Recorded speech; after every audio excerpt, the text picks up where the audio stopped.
One Sabbath he was going through the grain fields, and as they made their way, his disciples began to pluck heads of grain.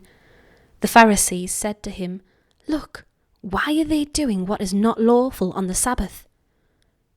And he said to them, "Have you never read what David did when he and his companions were hungry and in need of food? He entered the house of God when Abiathar was high priest and ate the bread of the presence, which is not lawful for any but the priests to eat, and he gave some to his companions." Then he said to them, "The Sabbath was made for humankind, and not humankind for the Sabbath. So the Son of Man is Lord even of the Sabbath." Again he entered the synagogue, and a man was there who had a withered hand. They watched him to see whether he would cure him on the Sabbath, so that they might accuse him. And he said to the man who had the withered hand, "Come forward." Then he said to them, "Is it lawful to do good or to do harm on the Sabbath? To save life or to kill?" But they were silent. He looked around at them with anger. He was grieved at their hardness of hearts, and said to the man, "Stretch out your hand." He stretched it out, and his hand was restored. The Pharisees went out and immediately conspired with the Herodians against him, how to destroy him. Jesus departed with his disciples to the sea, and a great multitude from Galilee followed him.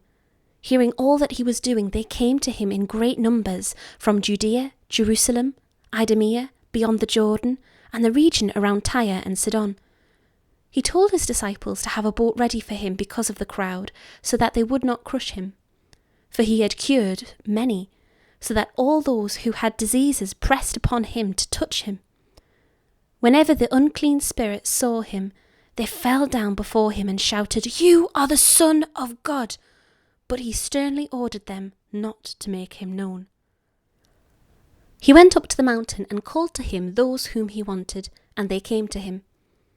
And he appointed 12, whom he also named apostles, to be with him, and to be sent out to proclaim the message, and to have authority to cast out demons.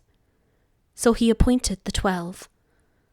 Simon, to whom he gave the name Peter, James, son of Zebedee, and John, the brother of James, to whom he gave the name Boanerges, that is, sons of thunder, and Andrew, and Philip, and Bartholomew, and Matthew, and Thomas, and James, son of Alphaeus, and Thaddeus, and Simon the Cananean, and Judas Iscariot, who betrayed him.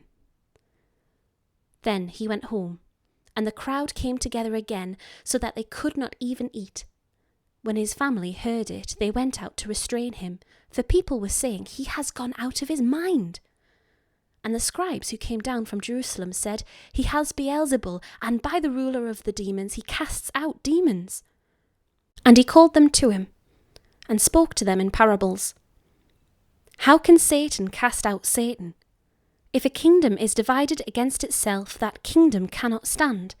And if a house is divided against itself, that house will not be able to stand.